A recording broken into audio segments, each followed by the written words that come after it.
नमस्कार, आपका स्वागत है। दोस्तों, महान आचार्य शुक्रदेव ने अपनी नीति में वैश्या के एक ऐसे गुण का वर्णन किया है। अगर कोई व्यक्ति जीवन में कामयाब बनना चाहता है, अपने जीवन से निराशा को समाप्त करना चाहता है और उन्नति के मार्ग पर प्रशस्त होकर चलना चाहता है, तो उसे वैश्या से एक बात अवश्य सीख लेनी चाहिए।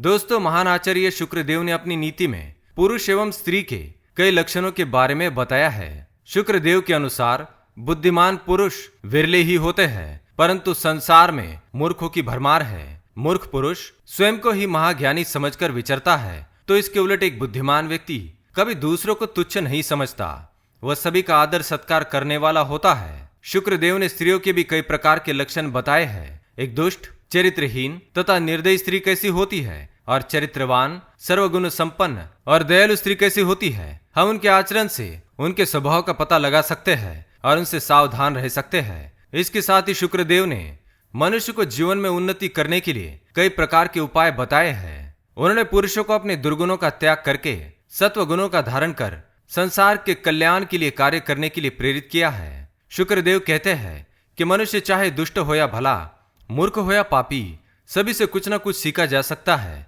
उसी प्रकार एक वैश्या के पास भी ऐसा गुण होता है जो पुरुषों के लिए उपयोगी है।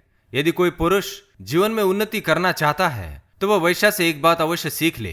दोस्तों, वैश्याओं को समाज में कोई सम्मान नहीं देता।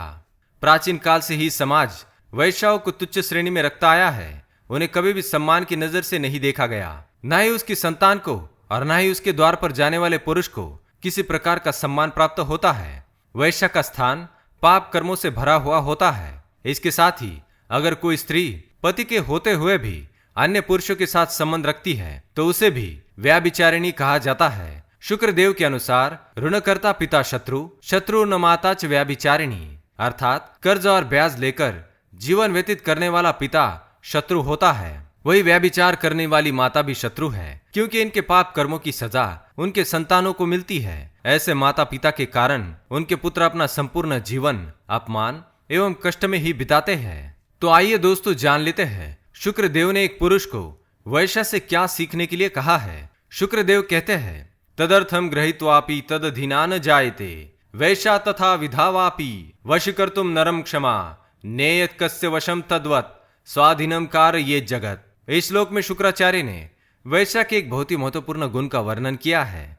शुक्रदेव कहते हैं, जैसे एक वैश्या किसी आदमी से धन लेकर उसकी वशवर्तिनी नहीं बनती और खुद तो उसके अधीन नहीं होती, पर उसे अपने अधीन बनाने में सक्षम होती है, ठीक उसी तरह किसी भी पुरुष को चाहिए कि वह किसी के अधीन ना होकर सारी दुनिया को अपने अधीन बनाए। सरल अर्थ यह है कि एक वैश्या जो कई प्रकार के पुरुषों से पैसे लेकर उनके संग प्रसंग करती है, परंतु वह कभी किसी एक पुरुष की दासी बनकर नहीं रहती, लेकिन उस पुरुष को अपना दास बनाने में सक्षम होती है। क्योंकि अगर पुरुष मूर्ख और नीच हो, तो वह उल्टा वैश्या उस नीच पुरुष को तुरंत ही अपना दास बना लेती है और उसका धन लूटकर उसे नष्ट कर देती है। उसी प्रकार किसी भी पुरुष को दूसरों का दास बनकर जीवन व्यतीत नहीं करना चाहिए, बल्कि स्वयं में इतना सामर्थ्य उत्पन्न करना चाहिए कि वह दूसरों को अपने अधीन बनाए। उसे दूसरों के सामने हाथ फैलाने की आवश्यकता ना पड़े, बल्कि दूसरे लोग उसके सामने हाथ फैलाए, लोग उसके दास बने।